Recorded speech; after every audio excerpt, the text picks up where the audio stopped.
Hey, a folk studio here. So, why isn't Folks 1900 or 2000 or a million billion? He's got a few rough edges. I really like him as a player. I love his communication. Oh my god, I love you folks for that. But does that mean that's all he has going for him? No, he's very, very strong. He just has a few little things to clean up. And it's mostly these little weird situations you get into in the games that he has to work on. For example, when he was chasing Alistar, Alistar's not too common of support actually, so people aren't that good at playing against him. But when he chased Alistar, he chased him towards a tower, got stunned, and got knocked back into the tower, if you don't remember, and that cost him a kill, and it gave the enemy team a kill. He might have been able to make it work if he'd positioned himself a little better, but now he knows, okay, they have an Alistar, I gotta be over here, instead of over here. If this would be the plane, and this would be the tower over here, whatever.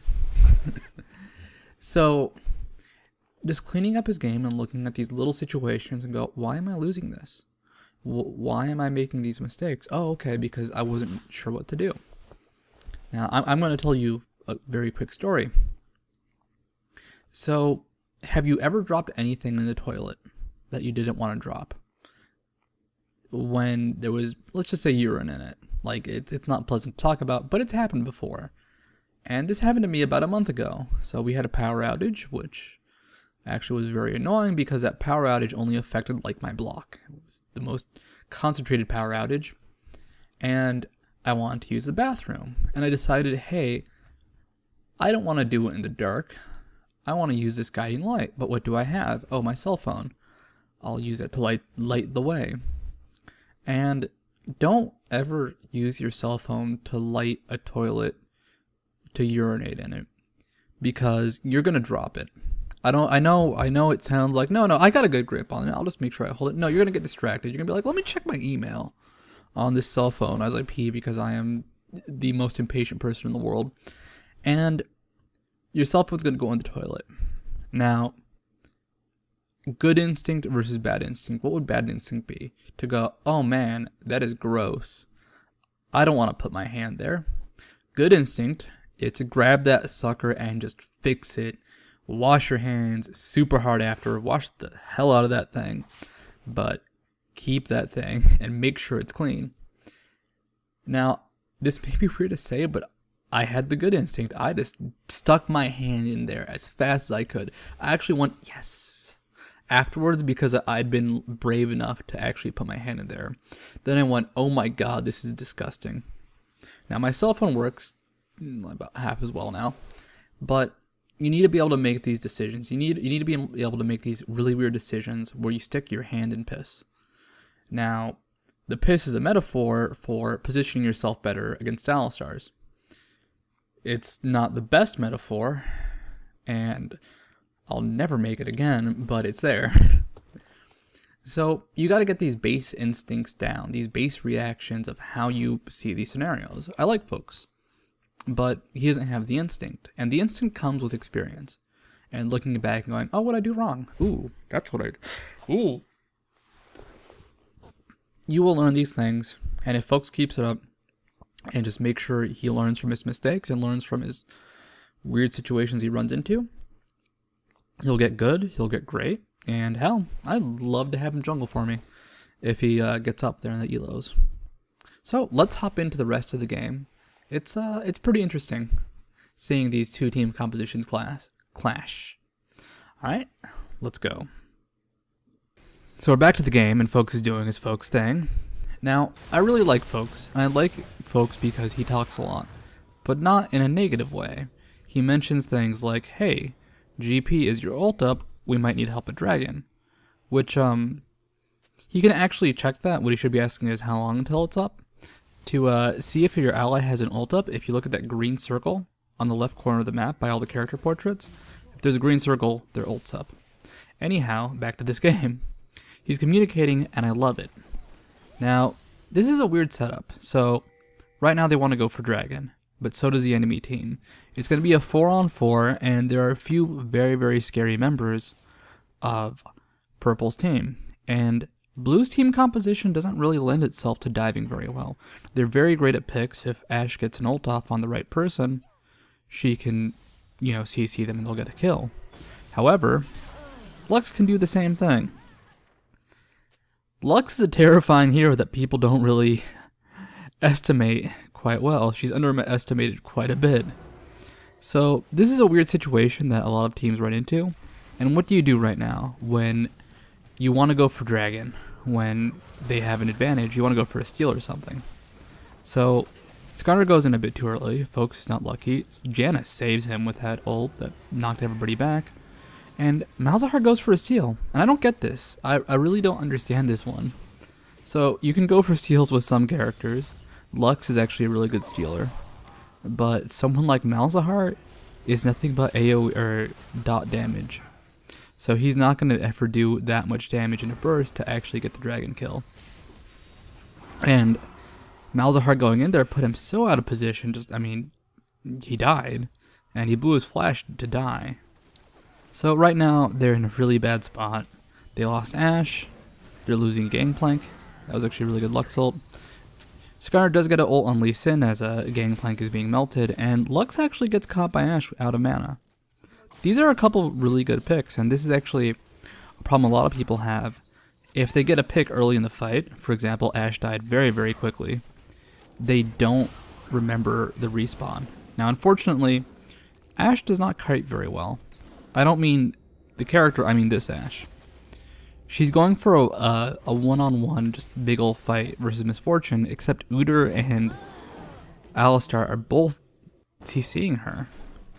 There wasn't a lot she could do, but there was a brief moment when she wasn't slowed by Phage and could have tried to get some distance and try to get some kite. So as Ashe, you always want to be on the move, either chasing somebody forward or kiting somebody backwards. If they're letting you just get free auto attacks off, well then go crazy, just sit there and do your damage. But chances are you're going to either be chasing or running. And you just got to be very, very quick about it. The second you see your auto attack in the air, you back up. You just got to make sure that you're getting all your auto attacks off cooldown and moving back at the same time, which this Ashe doesn't do. And if this Ashe keeps playing Ashe, he's going to have trouble as the game goes on and the elos go up because players will not let him get away with just sitting there attacking. It's actually a problem right now. So they get a catch on Udyr, and this is that weird time of the game where you don't know whether you can make a play or not. So right now, Janna Ashe is bottom. That's obviously not a safe time to go for Baron, but had they all been grouped up, could they have really gone for an objective like Baron? Their damage is not that high, so maybe not. GP's Wriggles would have to pretty much do all the damage, but GP's actually very squishy himself versus Lux. Really the key to Purple Team right now is that Lux. That Lux is amazing. And right now a pick from Ashe would have been awesome. As Ashe, don't be afraid to use your ult to get catches like that. They may have been able to kill her, but once they let her regroup with the team, getting a good ult off and actually killing her would have been really, really hard. And this is the problem with Blue Side's team. They can't let the other team start a fight. So this is a very interesting initiation. I think Folks does not know that reveals the bushes because he doesn't move. And now the exchange happens. So we have Folks zoning out Lee Sin and Lux, and by zoning out I mean tanking, and Alistar gets a great CC. And you just see the massive AoE coming out from Purple Side. And it doesn't even hit that well. Lux only hits one person, but Misfortune pretty much kills Janna on her own. She's really low on health. And GP is just not able to get in close. They have a couple of very key members on Purple Side, and they can't reach them if they let Purple Side start a fight on their terms. Now, the good news for Blue Side is they do a lot of damage, and they're able to actually not quite mop these guys down, but Alistar's gonna die, Udyr's gonna die, Lee Sin's gonna die. They're all just dropping in health. But once that happens, once that front line goes down, Purple's gone. They don't have anything to protect Lux or Misfortune. So Blue Side wins the engagement, but not because they did it particularly well. It ended up being a 2-for-3 trade. what purple side needed to do was really take advantage of their AoE, and Lux needed to go for more than just Skarner. When Alistar had 3 people in a CC, she needed to ult that group. When Miss Fortune was ulting, they could have killed Janet before that fight started, really, and got into full motion, and they would have won. So, blue side, though, they have to kind of kite. They have to be very, very mobile. And in case you're wondering, if you ever see someone die to Lux and you don't see the Lux, they probably got ulted down. There was a Malzahar that once stood here. He's dead now. Luckily, Lux is going to make sure she doesn't get an advantage off that and by getting flash ulted by Skarner. Though look at the damage Lux did to Gangplank right there. He does not have any MR, and it shows.